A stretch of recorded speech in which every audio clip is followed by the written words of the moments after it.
जो अल्लाह से डरता है वो ये काम कर नहीं सकता, वो अकड़ के भी नहीं चल सकता, उसको पता ऊपर से झाड़ू फिरनी है।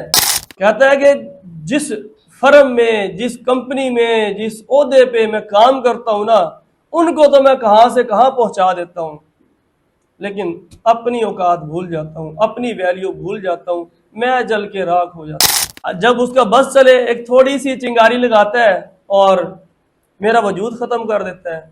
जब उसका बस चले एक पेंसिल फेरता है, आज से टर्मिनेट हो गए हो, जाओ जो दिल करता है करो। ये किताब है जी, किताब का नाम है इसरार खुदी, ठीक है जी। और इसका पेज नंबर है 213, ठीक है। लास्ट टाइम मैंने हकायत सुनाई थी कि प्यास से बेताब परिंदे की हकायत, ठीक है। बेसिकली ये एक कहानी है और अलामा साहब ने इसको शेर की फॉर्म में लिखा है ताकि हमारा अंदर जागे कि हम कौन है, क्या है। यकीनन इसको मैं बिजनेस से जोड़ने की कोशिश करूंगा। फारसी कलाम का शेर है, तर्जमा करने की साथ साथ कोशिश करूंगा। आप में से सिर्फ 20% लोगों को ये बात समझ आएगी, 80% को ये बात समझ नहीं आएगी। तो माइंड में रखें, ये सिर्फ 20% के लिए ही है। जिनको समझ आ जाएगी वो आगे 20 की बजाय 20,000 लोगों को समझा जाएंगे, ठीक है। इसमें यह फलसफा है। आज की जो है वो है हीरे और कोयले की हकायत, ठीक है। अज हकीकत बा अज बख्श्याम दरे बातू में गम हदीस दिगरे, कि मैं हकीकत के दरवाजे एक बार फिर खोलता हूं। कौन कह रहा है? अल्लामा इकबाल रहमतुल्लाह अलैह। क्या कह रहे हैं? आज मैं दोबारा फिर आप लोगों पे हकीकत का दरवाजा खोलने लगा हूं ताकि तुझे दूसरों की कहानी सुनाऊं और इस कहानी से तुम आप लोग अपनी जिंदगी की हकीकत समझ सको। जिस तरह हम फलां फलां की कहानियां सुनाते हैं कि उसमें सबक होता है, इसी तरीके से ये जो सुनाएंगे इसके आखिर में भी सबक होगा कि ताकि इससे आप सबक लें। क्या है कह रहा है जी? गुफ्त बा अलमास दर मदन जगाल, ए अमीने जलवाए हाल हाय लाजवाल, कि एक कोयले ने कान में हीरे से कहा कि ए लाजवाल जलवों के अमीन। किसने कहा जी? कोयले ने। कोयले की कान होती है ना। कोयले ने हीरे को कहा कि क्या खूबसूरत जलवे हैं तुम्हारे। अच्छा, अब उससे मुखातिब हो गए, पहले उसकी तारीफ की, फिर आगे क्या कह रहे हैं जी? अब मैं तर्जमा करता जा रहा हूं क्योंकि फारसी समझ नहीं आएगी, तर्जमा करता जाऊंगा जस्ट।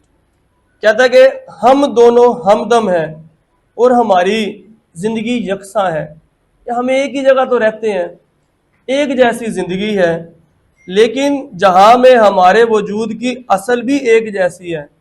एक ही पहाड़ में रह रहे हैं, एक ही जगह रहते हैं और सालों साल से इधर ही है, लेकिन फर्क है। वो कहते हैं कि मैं कान में ही किसी ना किसी हालत में मरता कुड़ता रहता हूं। कौन कह रहा है? किसको? कहता है कि मैं इधर ही रहता हूं, कान में कड़ता कुड़ता रहता हूं, जलता रहता हूं, सया हो गया हूं, लेकिन तू शहनशाहों के ताजों की जीनत बनता है, सामने आके ठहरता है। ऐसा रुतबा कि जो शहनशाह का सर और सर के ऊपर भी बैठा हुआ है, ऐसे तेरे रुतबे हैं। कैसे पहुंचता है इस मंजिल तक? किसने सवाल किया? किससे? नौकरी वाले ने कारोबारी शख्स से सवाल किया। भाई मैं नौकर हूं, जलता हूं, कूड़ता हूं, हर रोज उठता हूं, ड्यूटी पे जाता हूं, काम करता हूं, खुशहाली नहीं आ रही। कारोबारी शख्स बताओ तो सही, खुशहाल कैसे हो गए? गुर्बत से जान कैसे छूट गई? इस लेवल ओहदे मंजिल पे कैसे पहुंच गई? वो रास्ता बताओ। फिर वो कहता है कि फिर स्टिल कोयला और पूछता है शिद्दत से, कहता है कि बदसूरती के सबब मेरी कदर खाक से भी कमतर है। खाक जो होती है वो ईंटों की चिनाई हो गई, कुछ किधर से किधर पहुंचती है। मेरी बदसूरती है, वो मेरी तो कदर मट्टी से भी कम है, मैं क्या करूं? और तेरे जमाल का आईना दिल चाक होता है, यानी कि तेरा हुस्न जमाल ऐसा है, जब देखते हैं तो दिल खिंचता है। हर बंदे की तलब होती है, कोशिश होती है हीरा, अच्छा यानी कि मेरी कदर वैल्यू रिस्पेक्ट कोई नहीं है, नौकरी वाला कह रहा है। और कहता है कि कारोबारी शख्स के रुतबे ओहदे किधर से किधर होते हैं, कैसे मुमकिन हो सकता है। अच्छा जी, तो कहता है कि अंगीठी में मेरी तारीकी से रोशनी होती है। अब कोयला बता रहा है, कहते हैं कि जब मैं अंगीठी में होता हूं ना, अंगीठी समझते हैं, ठीक है, हाँ, जब मैं कैद में होता हूँ चमकता हूँ, कुछ ना कुछ तो काम करता ही हूँ, ठीक है। और अंगीठी का मतलब क्या है कि भाई मैं कोयला हूं, उत्थे भी जलता ही रहना, ठीक है। अंगीठी तो मेरी तारीकी से रोशन होती है, यानी कि मेरी वजह से और लोग तो खुशहाल होते हैं, बॉस तो बॉस और बड़े से बड़ा बन जाता है, बस मेरे जोहर का कमाल राख हो जाता है, मेरे पल्ले कुछ नहीं आता। कहता है कि जिस फर्म में, जिस कंपनी में, जिस ओहदे पे मैं काम करता हूं ना, उनको तो मैं कहां से कहां पहुंचा देता हूं, लेकिन अपनी औकात भूल जाता हूं, अपनी वैल्यू भूल जाता हूं, मैं जल के राख हो जाता हूं, ठीक है। तो फिर कह रहा है पुष्ट पा हर कस बरा बरसर जिन बर मताए बस्तीम अख्र जिन। कहता है कोई तो मेरे सर पर अपना पांव रखता है, कोई मेरी मता हस्ती को चंगारी से जला डालता है। कहता है कोई मुझे कुचल के जाता है, बॉस उम्र 30 साल 40 साल 50 साल समझ आती है, सामने सफेद दाढ़ी का बुजुर्ग बैठा है, बच्चा है 25 साल का ऑर्डर लगा रहा होता है, कहता है कोई कोई शर्म हया नहीं करते। तो कहता है कोई कोई तो क्या करते हैं जी, मेरे सर पर पांव रख करके कुचल देता है। कौन कह रहा है? बेसिकली कोयला। किसको कह रहा है? हीरे को। अब नौकरी से मजबूर शख्स कारोबारी को अपनी दास्तान सुना रहा है, कहता है कि मैं जिन्ना मर्जी कम कर लवा, बॉस की कहता है किता ही की है, करदा ही कुछ नहीं, मैं जितना मर्जी कर लूं, लेकिन आगे से जवाब नेगेटिव में ही आता है। तो फिर और वो कहता है कि जब उसका बस चले एक थोड़ी सी चिंगारी लगाता है और मेरा वजूद खत्म कर देता है। जब उसका बस चले एक पेंसिल फेरता है, आज से टर्मिनेट हो गए हो, जाओ जो दिल करता है करो। समझ आई? अब जो मेरा 20 साल 10 साल 15 साल की मेहनत एकदम मट्टी बन गई, जाया हो गई, खत्म हो गई, बताओ मैं क्या करूं। तो फिर वो कहता है कि मैं वो धुआं हूं कि जिसके अज्जा आपस में खलत मलत हैं, मेरा हकीकी सरमाया तो एक उड़ती हुई चंगारी है। कहता है कि मेरा सरमाया क्या है कि उड़ती हुई चंगारी के वो ग्रोथ करती हुई कंपनी है जिसपे मैंने मेहनत की है, मैं तो अब साइड पे हो गया हूं, ठीक है। ये कौन कह रहा है भाई? कोयला। किससे? हीरे से। और फर्क मैं समझाता जा रहा हूं, कोयला मीन नौकरी वाला शख्स और हीरे मीन बिजनेस वाला। और आखिर में और साइड से आऊंगा, वो आपको बताऊंगा। फिर वो कहता है कि तेरा रुख और तेरे खसाइल तारों की तरह है कि तेरे हर पहलू से जलवा रूनुमा होता है। कहता है कि तेरा रुख, तेरा चेहरा, कौन कह रहा है? किसको?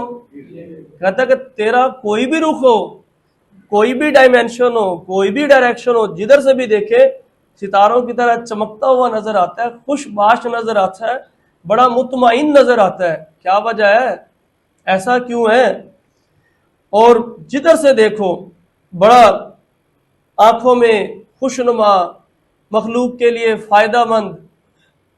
ऐसी क्या वजह है कि कभी तू कैसर की आंखों का नूर बन जाता है, कभी तू खंजर के दस्ते की जिबाइश हो जाता है। ये कहता है कि कभी कैसर का तो आपको पता होगा ना, कैसर हो बादशाह, कि कभी तू शहनशाह कैसर की आंखों का नूर बनता है कि वो तुझे देखता तो दीवाना होता है, तेरी तरफ लपकता है। और कभी तू खंजर जो है उसके दस्ते की जेबो जीनत बन जाता है। अब ये जब सारी बातें हो गई ना, हुण हीरे नूं फुटिया, कहना सबर, अब तूने अपने दुखड़े सुना दिए, अब मैं कुछ अपनी सुनाता हूँ आपको। अभी तक जो कोयले ने दुखड़े सुनाए क्या क्या थे, समरी बनाते हैं। नंबर 1 क्या कह रहा है कोयला? कोयले ने कहा मैं आपको अपनी एक हकायत सुनाता हूं, मैं काला हूं, स्याह हूं, एक ही जगह पड़ा रहता हूं, एक ही जगह रहते हैं कारोबारी भी नौकरी वाले भी, एक ही घर में भाई पलते हैं, कोई अमीर तरीन हो गया, कोई गरीब का गरीब रह गया। वो कहता है कि मैं अपनी कहानियां सुना रहा हूं, मैं तो कभी पांव के नीचे रौंदा जाता हूं, कभी कोई चिंगारी हल्की से लगाता है मुझे राख कर देता है, मेरा तो वैल्यू कोई नहीं, मेरी तो वर्थ नहीं, मेरी पावर नहीं, मेरी औकात नहीं, मेरी हैसियत नहीं, दुखड़े रो रहा है। और तेरे क्या क्या मर्तबे, क्या क्या कहने। ये कौन कह रहा है जी? अब हीरे ने जवाब दिया।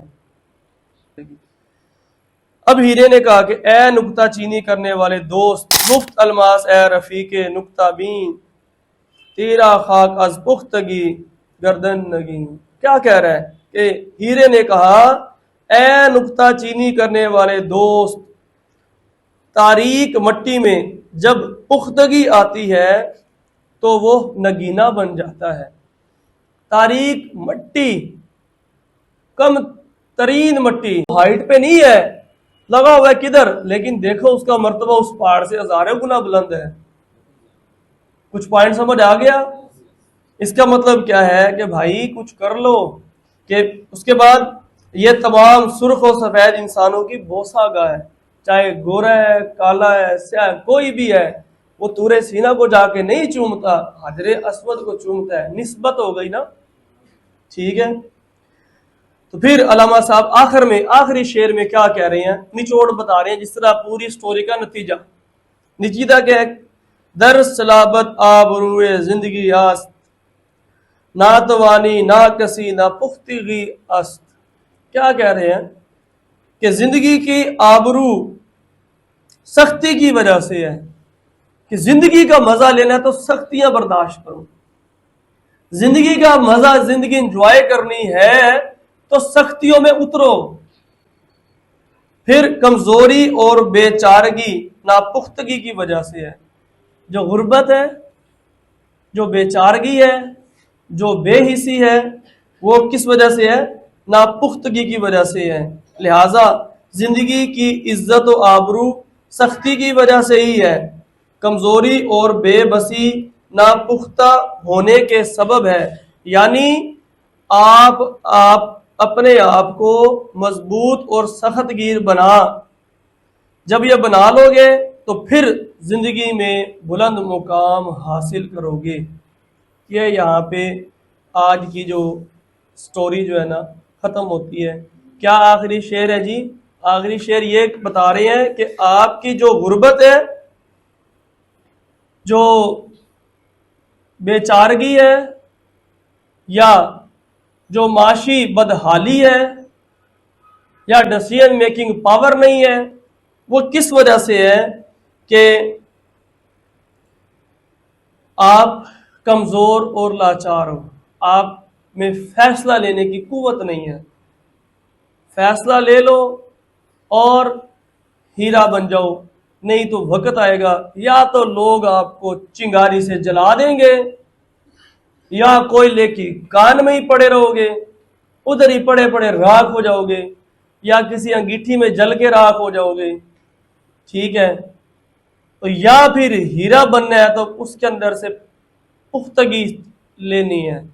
और पुख्तगी किन चीज़ों से आएगी, ये भी अलामा साहब ने आपको क्लियर कट बता दिया है कि सबक फिर पढ़ सदाकत का, अमानत का, शुजाअत का, लिया जाएगा तुझसे काम दुनिया की इमामत का। ये काम कर लो बस। और आज 3 चीजें ज़हन में बिठा लो। क्या चीजें अंदर से निकाल ली है भाई? नंबर 1 खौफ, डर। किसका डर है? अल्लाह का। मेरा बेटा है 5 साल का, मैं उसको एक जुमला सिखाता हूँ डेली, एक ज़हन में बिठाता हूँ, शायद मेरे किसी दिन चैनल पे भी देख लेंगे आप। मैं उसको एक जुमला सिखाता हूँ, बेटे बताओ हम किससे डरते हैं और किससे डरते हैं? वो रांगड़ है ना, राजपूत है, कहता किसी के बाप से भी नहीं डरते। समझ आई क्या नहीं? तो 5 साल का है, उसके अंदर ये खौफ निकाल रहे हैं, वो प्रैक्टिस हो रही है। किससे डरते हैं? बस अल्लाह से डरते हैं। और नहीं क्या है, बाकी कुछ नहीं होता। हाँ, अब ना डरने का मकसद ये थोड़ी है कि तुसी बदमाश बन जाओ, लोगों की हक तलफी करो, ना ना ना, यह चीज़ नहीं है ना डरने का। जो अल्लाह से डरता है वो ये काम कर नहीं सकता, वो अकड़ के भी नहीं चल सकता, उसको पता ऊपर से झाड़ू फिरनी है। वो बुरा ख्याल सोचेगा तो पता चलेगा ये क्या हो रहा है, ख्याल आएगा तो फौरन ज़हन वापस जाएगा। और असल बता दूं, हकीकत तो ये है, जब अल्लाह किसी को अपना महबूब बना लेता है तो उसके दिमाग में उल्टे ख्याल डालता ही नहीं है। ये हकीकत है, ये सच है। वो हर वक्त उसको अपनी याद में महव रखता है। तो ये मैं एक किताब पढ़ रहा था, मेरे ऑफिस में रखी हुई है। कारोबार एक शख्स कर रहा था, तो वहाँ से कोई दरवेश गुजरता है, कहता है कि मैंने एक शख्स को कारोबार करते देखा, और वो कारोबार तो कर रहा था लेकिन एक लम्हे भी वो अल्लाह की याद से गाफिल नहीं था। How it is possible? वो तोलता भी होगा, वो कम्युनिकेशन भी तो करता होगा, समझ आ रही? वो हो सकता है डंडी मंडी भी मारदा हुए थोड़ी बहुत।